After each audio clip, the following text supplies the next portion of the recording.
Eccoci finalmente al terzo video, molto atteso, siete ormai in tanti che mi seguite sul canale, mi fa molto piacere, grazie per i like, grazie per le iscrizioni che sono d'obbligo. Questo è il terzo video della serie appunto di 3. Nel primo abbiamo visto un po' la teoria di come legge il trasduttore, come si riesce a leggere nel modo corretto il fondo, il cono d'ombra. Mi raccomando, tutti quelli che non hanno visto i primi 2 video, consiglio assolutamente di andarli a cercare e a leggere. Cercherò di mettere qua sopra, se riesco, la spunta per andare a vedere i 2 video precedenti. Questo è il terzo della serie e in questo video cercheremo un po' di trovare le sonde giuste finalmente da abbinare con le nostre tecniche di pesca. Sì, perché comunque diciamo che fondamentalmente le sonde hanno appunto delle caratteristiche per cui possono essere più o meno adatte al tipo di tecnica di pesca che noi andiamo a fare. Allora, nei video precedenti abbiamo visto come funziona l'angolo, abbiamo visto quindi l'apertura della nostra sonda più o meno aperta, abbiamo visto la potenza, anche se in modo marginale, perché questa è una tra le cose più semplici forse da capire, e abbiamo visto la frequenza. Adesso andiamo a vedere quali sono le sonde che noi dovremmo scegliere per la nostra tecnica di pesca. Ma già con le informazioni che vi ho dato nei 2 video precedenti dovreste essere un po' in grado di capire qual è la sonda giusta che fa per voi. Poi un'altra premessa: tanti brand come Garmin, Raymarine, Lowrance producono delle sonde specifiche per i loro strumenti. Ecco, in questo video non andrò a prendere in considerazione tutte le sonde di tutti i brand, perché diventerebbe veramente un video infinito. E come vedete alle mie spalle ho una schermata dell'Airmar. Andrò a vedere le sonde più importanti e più conosciute dell'Airmar, almeno per farsi un po' l'idea. Ancora un'altra premessa: la sonda può essere anche un qualcosa di molto particolare. Io posso dire quali secondo me dal punto di vista teorico e anche dal punto di vista pratico per me sono le migliori. Nulla vieta che un pescatore si trovi bene con una o l'altra sonda. Poi dipende molto anche dallo strumento. Se abbiamo uno strumento molto performante che riesce a esaltare le caratteristiche della sonda, sicuramente sarà molto più facile trovarsi bene. Strumenti meno performanti chiaramente possono avere qualche, chiamiamolo piccolo problema, incidente di percorso, e magari non ci rendono totalmente soddisfatti. Cominciamo comunque, dai. Uno tra gli argomenti più gettonati è la pesca al calamaro. Perché la pesca al calamaro? Perché il calamaro è una di quelle prede che sono molto difficili da andare a vedere sul nostro ecoscandaglio. È veramente difficile trovarli e riconoscerli in mezzo agli altri pesci. Questo fondamentalmente per un motivo: il calamaro non ha la vescica natatoria, quindi manca quella bollicina d'aria che invece è contenuta nei pesci e che permette la riflessione delle onde sonore ultrasoniche del nostro trasduttore. Chiaramente ci sono comunque dei segnali riflessi dati dalla densità della carne del calamaro, che anche in questo caso purtroppo non è che ci aiuti molto, perché è molto simile a quella dell'acqua. La carne dei pesci è più densa, infatti un pesce senza vescica natatoria tende ad affondare molto velocemente. La carne del calamaro invece no. E la riflessione, cioè questo effetto fisico che ci permette di andare a trovare i target sulla colonna d'acqua, è data proprio dalla differenza di densità tra l'acqua e quello che dovrebbe riflettere. Per questo un piombo o una bolla d'aria, che hanno 2 densità molto diverse rispetto all'acqua, il piombo è molto più denso, l'aria è molto meno densa, riflettono tantissimo. Tutte le cose che hanno delle piccole densità diverse, la stessa acqua calda rispetto alla fredda, o piuttosto l'acqua salata rispetto all'acqua dolce, hanno comunque delle densità diverse e si riescono a vedere.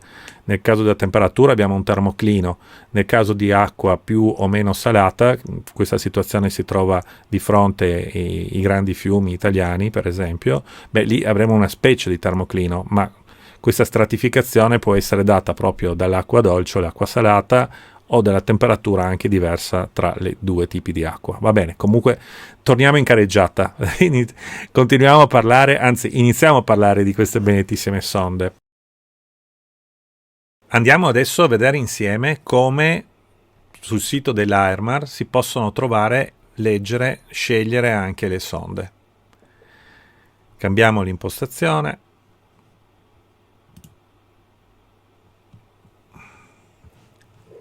Allora, andiamo su prodotti, trasduttori, marino, e qui abbiamo l'elenco completo di tutti i trasduttori che sono disponibili presso AERMAR. Andiamo a vedere qui a sinistra il B45.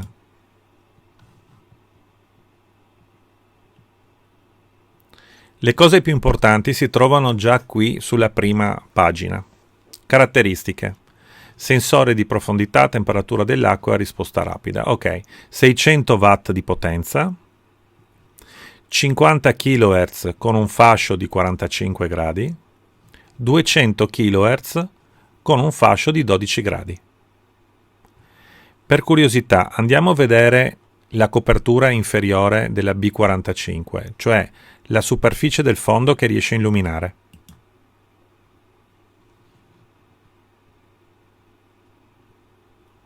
Passiamo in metri. Mettiamo una profondità di 100 metri. Calcola copertura. Ecco qua. A 100 metri di profondità abbiamo un'apertura di 82 metri di cono sulla bassa frequenza. L'alta frequenza, che è segnata in giallo, ha 22 metri di diametro del cono. Se noi stiamo pescando con questa sonda a una profondità di appena 20 metri, copertura, vedete che a 20 metri il diametro della bassa frequenza è 16 metri. L'alta frequenza ha appena 4 metri di diametro. In questo caso questa sonda va molto bene per le acque molto basse, in quanto ha un cono ampio che ci permette di trovare i pesci anche un po' più lontano rispetto al centro barca, e ha un cono stretto per individuare la posizione precisa dei pesci. Se dovessi pescare intorno ai 80-100 metri, probabilmente utilizzerei solo il cono stretto, quindi l'alta frequenza. Aumento la definizione sui target e un cono mi garantisce che il pesce visto sullo schermo si trova effettivamente sotto la barca. Andiamo a vedere un altro modello di sonda.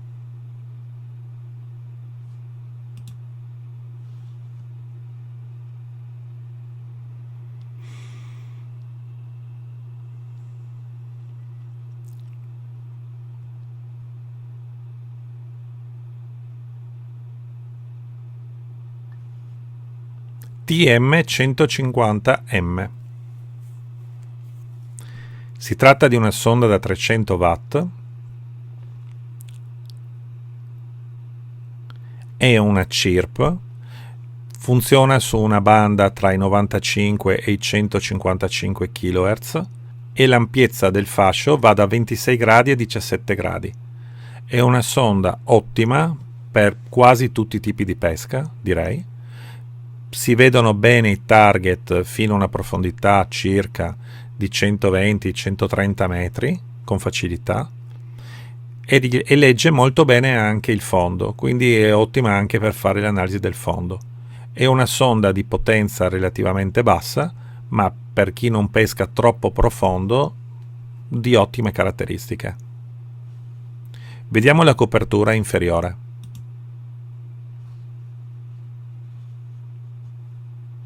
Selezioniamo metri, andiamo sui nostri 100 metri di profondità, carico la copertura. A 100 metri abbiamo un diametro di 46 metri. Come potete vedere è un diametro medio, non è esagerato come gli 80 metri della B45, ma non è neanche troppo stretto come l'alta frequenza della B45 che è di appena 20 metri. Quindi un diametro medio che va bene per tante tecniche di pesca.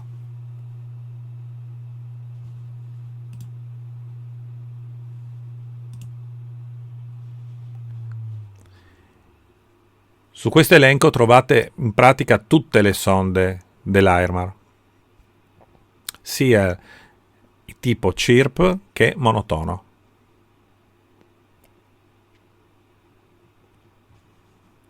Ecco la sonda, la B275LH Wide. È una sonda da 1 kW, sia in bassa che in alta frequenza. Essendo CIRP ha 2 bande di funzionamento, nella bassa frequenza va dai 42 ai 65 kHz, con una larghezza del fascio da 25 a 16 gradi. L'alta frequenza va dai 150 ai 250 kHz, con una larghezza del fascio costante di 25 gradi.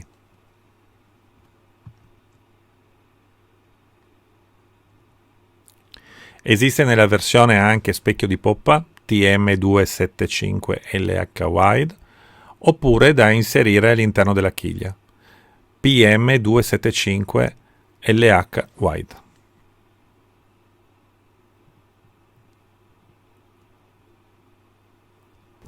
Allora, l'Airmar ci dice che il calamaro, la carne del calamaro, il corpo del calamaro risuona bene o risuona meglio sulle frequenze medie. Per mia esperienza personale, parlo per l'esperienza che ho fatto sui miei strumenti, per me si riesce a vedere comunque sia sui 50 kHz che ai 200 kHz. Però la rappresentazione del calamaro è un po' diversa rispetto ai pesci, perché si presenta spesso sotto forma di barrette verticali di colore giallo-verde, quindi non abbiamo un segnale di risposta molto forte, proprio per tutte quelle cose che abbiamo detto prima, e la barretta è verticale. Perché è verticale? Perché l'onda ultrasonica rileva tutto lo spessore del calamaro, mentre sui pesci si ferma prima, si ferma sulla parte superficiale del corpo o su direttamente la nostra vescica natatoria. Allora, frequenze medie, profondità operativa diciamo dai 20, 15, 10 metri fino agli 80 normalmente. Vanno benissimo le sonde CIRP, questo vuol dire che possiamo usare per esempio una TM150M, dopo andremo a vederla nel dettaglio, oppure possiamo anche utilizzare le classiche B45, P66 o B260, che sono tutto sonde monotono, doppio canale, 50-200 kHz, e che sono in grado di rappresentare, di vedere bene i calamari sia sulla parte bassa che alta frequenza.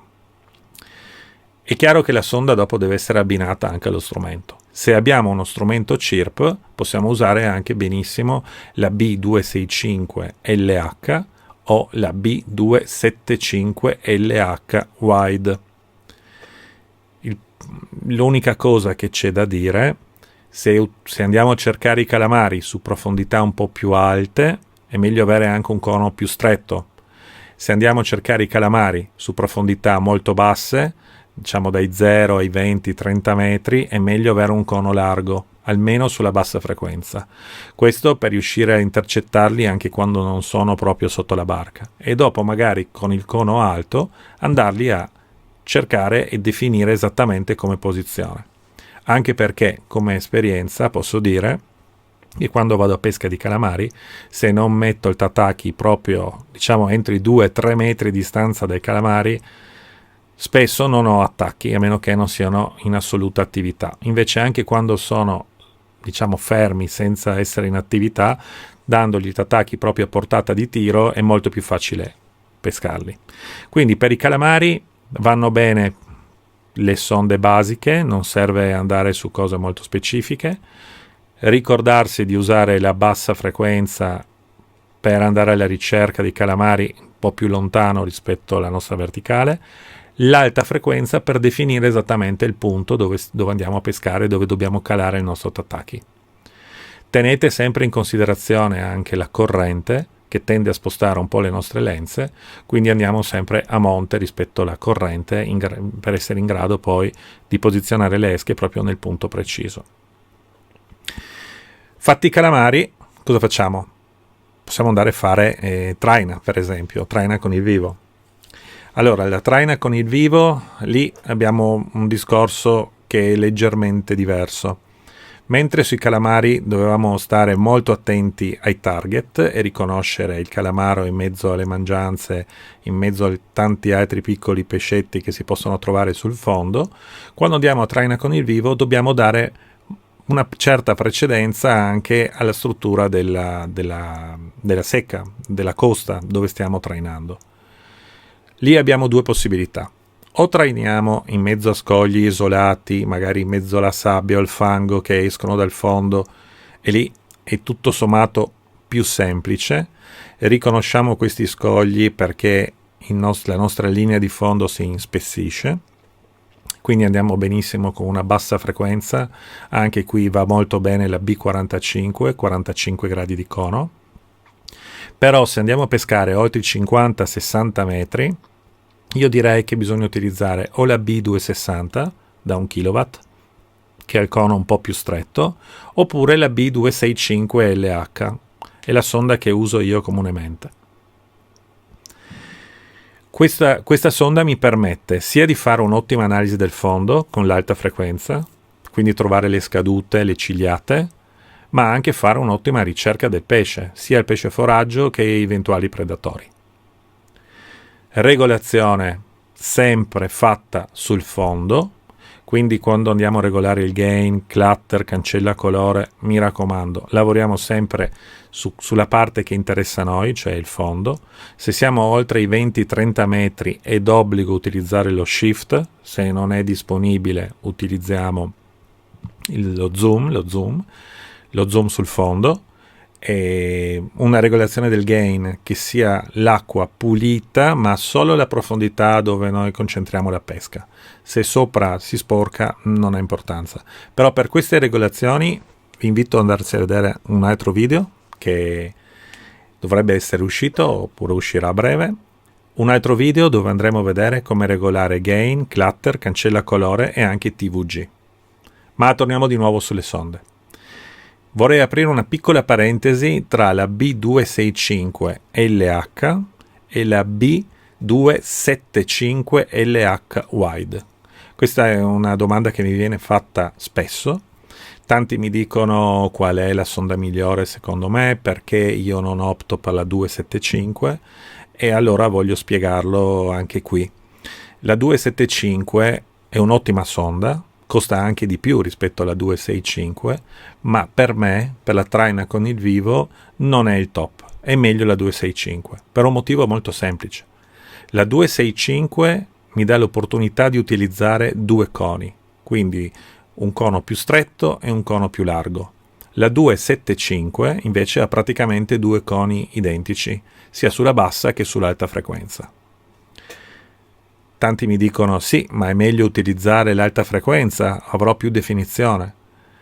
Questo non è per me così importante.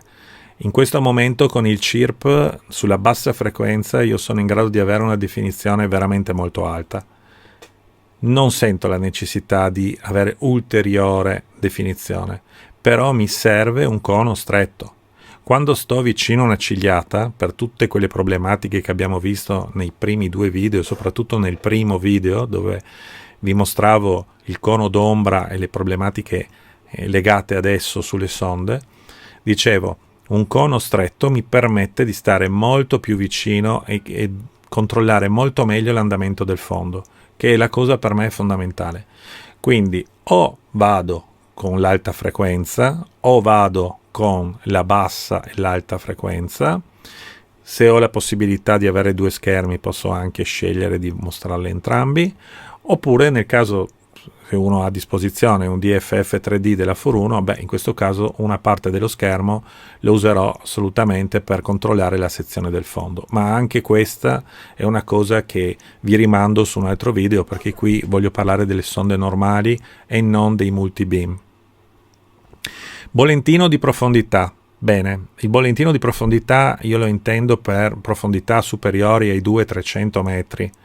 Diciamo che la 265, la 265 LH o la 275 LH wide, sempre per la parte LOV, o la B260 se stiamo parlando di sonde monotono, vanno più che bene, sono ottime.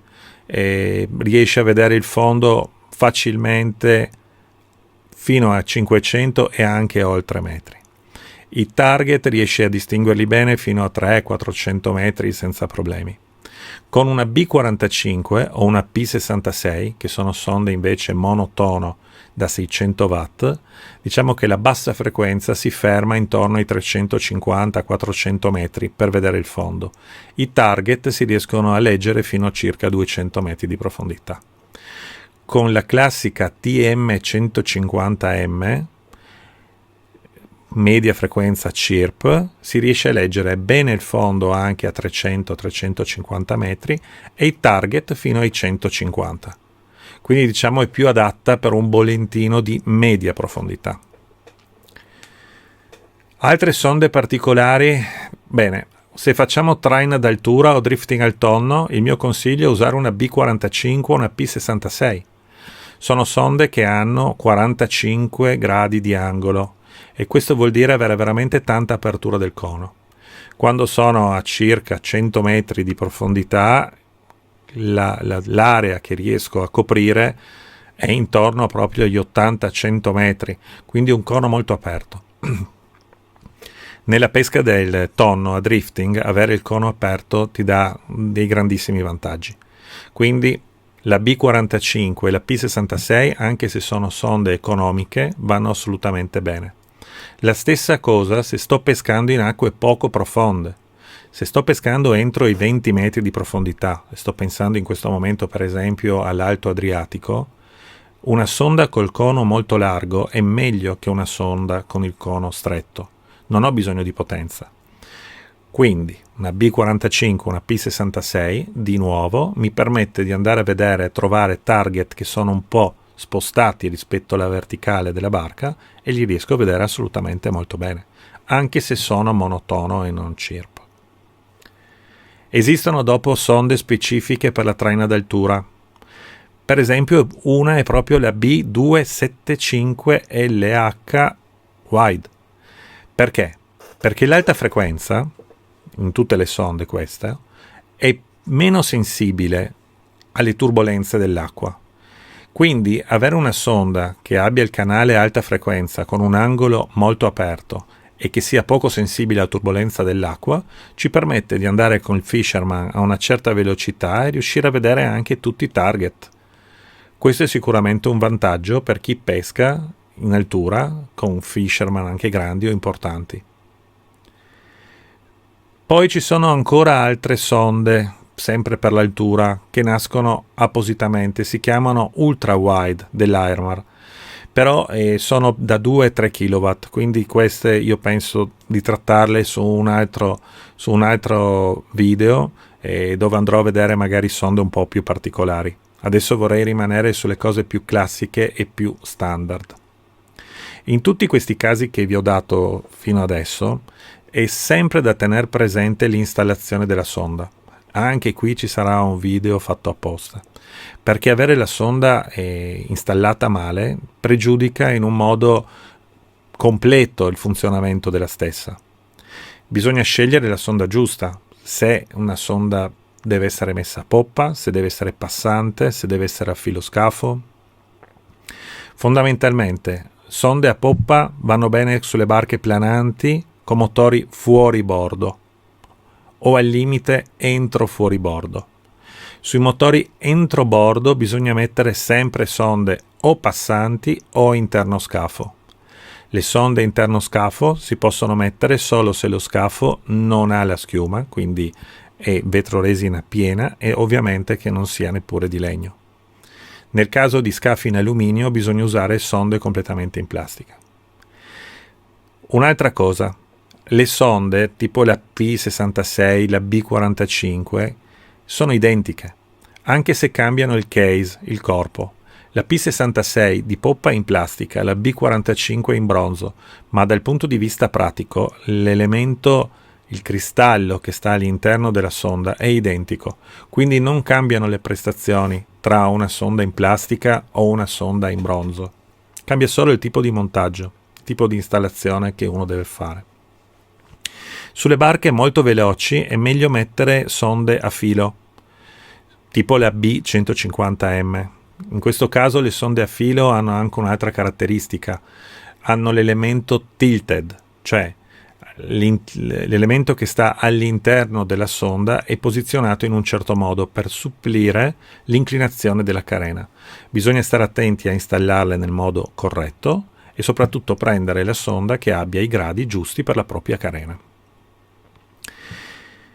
Bene, io penso di avervi dato qualche informazione in più. Abbiamo legato un po' di sonde alle tecniche di pesca. Questo voleva essere anche un esercizio per voi, per riuscire a valutare meglio quando andate a cercare o vedere una sonda che caratteristiche volete trovare in questa sonda. Ricordatevi, cono stretto va molto meglio per l'analisi del fondo perché ti segue molto la scaduta. Cono largo va bene per trovare i pesci anche un po' più lontano, però perdi un po' di definizione sul fondo. Le basse frequenze servono per andare più profondi, le alte frequenze si fermano prima, ma nel caso delle monotono sono più dettagliate rispetto alle basse frequenze. I CIRP, tutti i trasduttori CIRP sono ottimi per il dettaglio sui target, ma non danno molto di più sull'analisi del fondo. Se siamo su acqua molto bassa, meglio un cono largo. Se siamo su acqua media o alta, meglio un cono un po' più stretto. Parlo sempre per la bassa frequenza, ovviamente. Ecco, queste sono tutte le informazioni di base che servono per poter scegliere nel modo corretto un trasduttore. Poi ci sono tanti trasduttori specifici come le R101, le 509, ci sono tantissimi trasduttori, potremmo parlare qua veramente ore. Sono uscite sul mercato ultimamente anche tante sonde a filo in bassa frequenza, media e alta, CIRP, monocanale.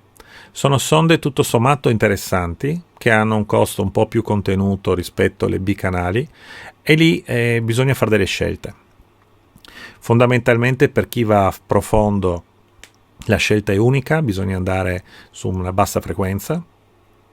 Chi si ferma a pescare fino ai 200-250 metri vanno benissimo anche le frequenze medie. Per chi pesca nei primi 100 metri vanno bene anche le frequenze alte. Bisogna sempre però guardare la larghezza del cono, perché quella ti determina se la sonda è più adatta a fare un'analisi del fondo o la ricerca del pesce. Bene, anche questo video è finito, sto già lavorando al prossimo. Mi raccomando, iscrivetevi al canale, lasciate un like e se avete piacere lasciatemi anche un messaggio, sarò felice di rispondervi. Grazie ancora, ciao!